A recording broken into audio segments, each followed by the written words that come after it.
Հավի մսի առումով պարզվեց, որ Երևան քաղաքում մենք ունենք սպառման 4 խումբ, իրարից շատ տարբեր սպառման ծավալներով։ Հիմա տեղերով մենք կփոխվենք, Աննա ջան, այ օրինակ դուք ինչ հաճախականությամբ եք օգտագործում հավի միսը շաբաթական Ես կտրվածքով։ հավի միս չեմ ուտում։ Ահա, տեսեք։ Այսինքն կա էլի խումբ է, ես ինչ որ խմբի Իհարկե, մեջ եմ մտնում։ այո, դա չօգտագործողների խումբն է, եւ տեսեք, այս առումով օրինակ մեզ մոտ ամենամեծ խումբը եղել է օրական 42 գրամ սպառողների խումբն է, ինչու, որովհետեւ 42 գրամ սպառում են մարդիկ, որ շաբաթվա ընթացքում մեկ անգամ են օգտագործում հավ։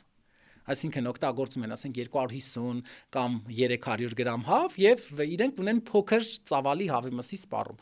Բնականաբար ունենք խմբեր, որ ամեն օր օգտագործում են մեծ քանակությամբ հավի միս։ Եվ ինչ պարզվեց մեզ մոտ հակաբիոտիկների ամենաբարձր ռիսկային որ խումբներ առողջ ապրելակերպին հետևող, որովհետև իրենք հետևում են առողջ ապրելակերպի, գնում են մարզասրահ, օգտագործում են հավի կրծքամիս բավականին մեծ քանակությամբ եւ քանի որ հավի մսի մեջ հայտնաբերվել էր տարբեր հակաբիոտիկներ, այդ թվում արգելված, տեսեք որ նաեւ սա է շատ կարեւոր,